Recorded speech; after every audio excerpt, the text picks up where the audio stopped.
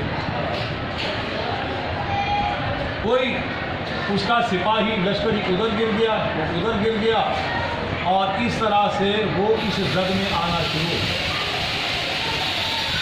اللہ کو یہ منظور تھا کہ ابرہا کو مزید ذلیل کرنا ہے، وہ ہاتھیوں کے اوپر بھی گرے اور اس کے اوپر بھی گرے، مگر وہ اس کو جان سے مرا نہیں وہاں۔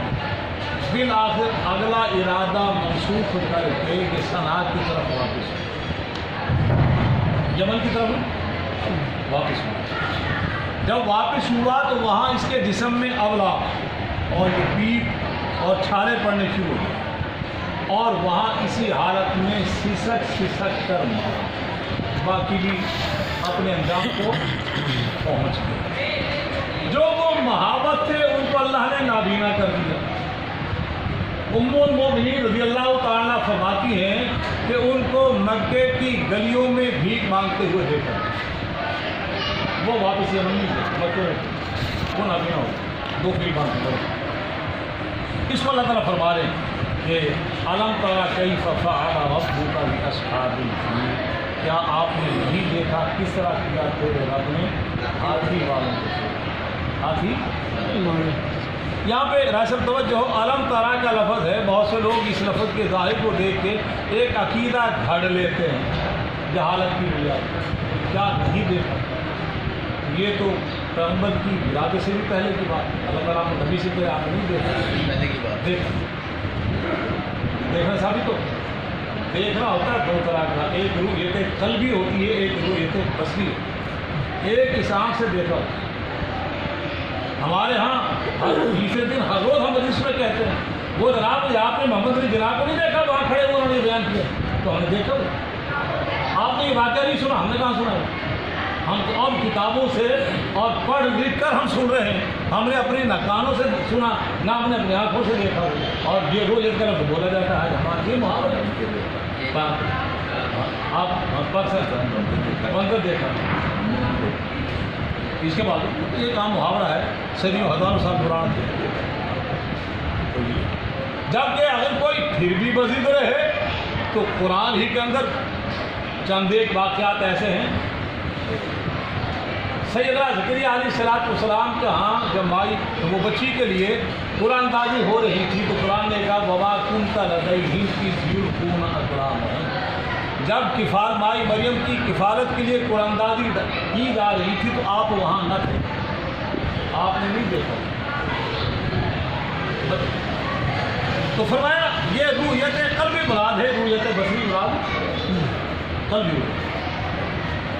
تو یہ اور اس میں اس قرآن کی ان آیات کو نازل کر کے ایک تاریخی واقعے کے پس منظر کو بیان فرمایا، اور دوسرا یہ تردید فرما دی کہ یہ ملوکیت کا نظام بربادی کا ہے، اسلام اس نظام کو پسند برداشت تو فرد واحد کی حکمران اللہ ہے، اور اس نے دین اور اسلام شریعت اپنے پیغمبروں کو اتاری ہے، بس اس کی حاکمیت مطلق ہے، اس کے علاوہ حاکم یہ جو خلیفہ ہے نمائندہ ہے، خود حاکم نہیں ہے، اپنا حکم نہیں پیش کر رہا، اپنا قانون نہیں پیش کر رہا، اللہ ہی کا قانون پیش کر رہا۔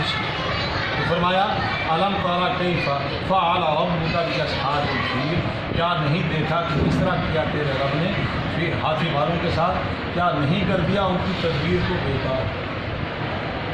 یہ تدبیر کافر بھی کر رہا ہے، اللہ بھی کر رہا ہے، یہ حق و باطل کا معرکہ ہے، قیامت تک ہوگا، اور اس کے آخر میں عیسیٰ علیہ السلام کا نزول ہے، امام مہدی کی آمد ہے، اور ادھر سے فتنہ دجال بھی ہے۔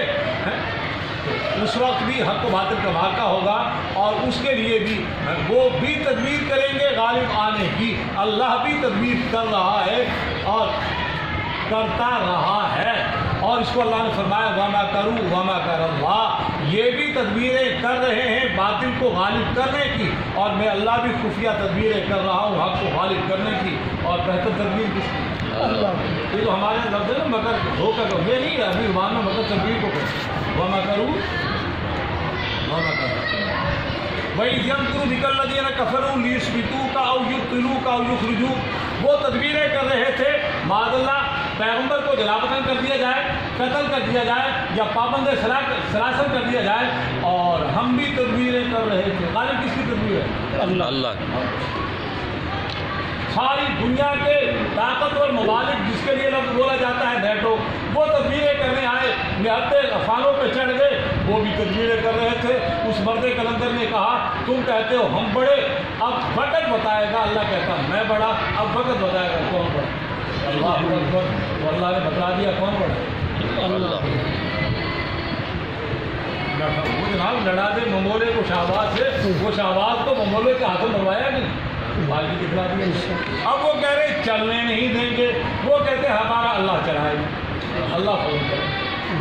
اور ایک وائرل ہوئی ہے تصویر سوشل میڈیا پہ، انہوں نے اولا کی یاد تازہ کر دی، گورنر صاحب کی گاڑی جا رہی ہے، گورنر صاحب کی گاڑی، اور ایک فٹ پاتھ پہ ضعیف العمر بابا جی بیٹھے ہوئے، گاڑی کو روکا، بابا جی کے پاس گئے، آپ کیوں بیٹھے؟ فکر فاقہ کے ہاتھ میں مجبور، فرمایا چلو میرے ساتھ۔ اس کی داڑھی میں یوں ہاتھ لگا کے منت کر کے اس کو کہہ رہے خدا کے لیے میرے ساتھ چلو، تمہیں کھلاؤں گا، کپڑے پہناؤں گا، تمہیں کھانا کھلاؤں گا۔ فٹ پاتھ پہ بیٹھے تو فاروق اعظم کیا تھا جی یہ گورنر صاحب گاڑی سے اتر کر یہ بڑے بھی کیوں بیٹھے؟ خیر، تو فرمایا کیا ہمیں ان کی تدبیروں کو بیکار نہیں کر دیا؟ کیسے کیا کہ بھیجی ہم نے ان پر چڑیاں لشکر کے لشکر اور کے ہو، اور وہ انہیں پتھر کی کنکریاں مارتی، فجعلہم کعصف مأکول، اور ان کو ایسا کر دیا جیسے بھوسا کھایا۔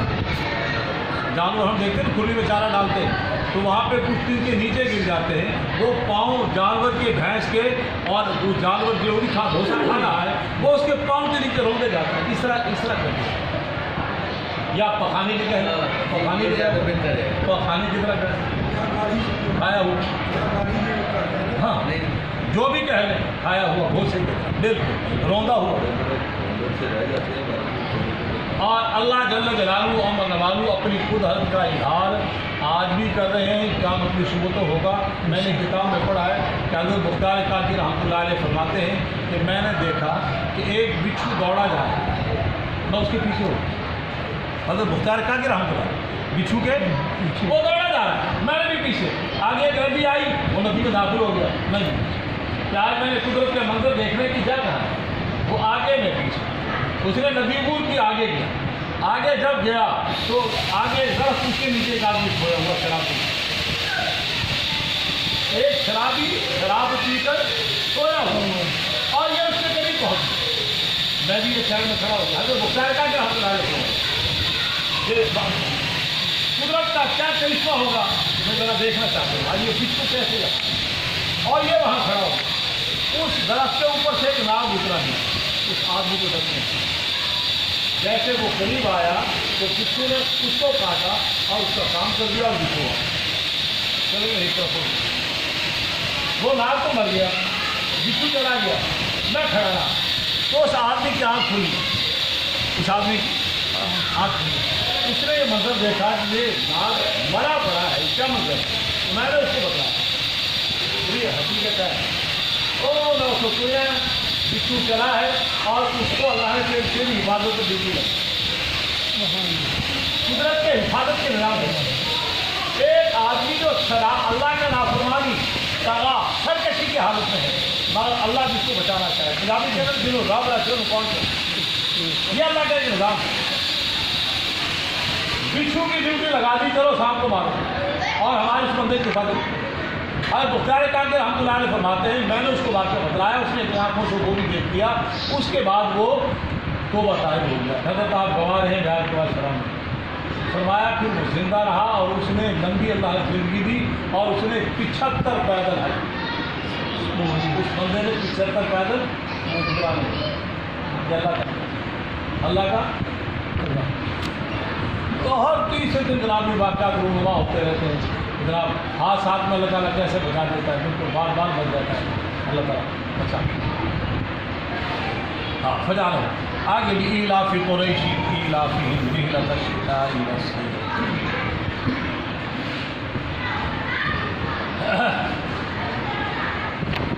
بیت اللہ فرعون کے دوبارہ اور اللہ جل جلالہ امر والوں نے بھی ایلاف لام یہ بات کہتے ہیں جال کے لیے، بات کہتے ہیں علت وجہ سبب کے لیے کہ وہ قریش کے مانوس کرنے کے لیے اور ان کا مانوس ہونا سردی اور گرمی کا سفر۔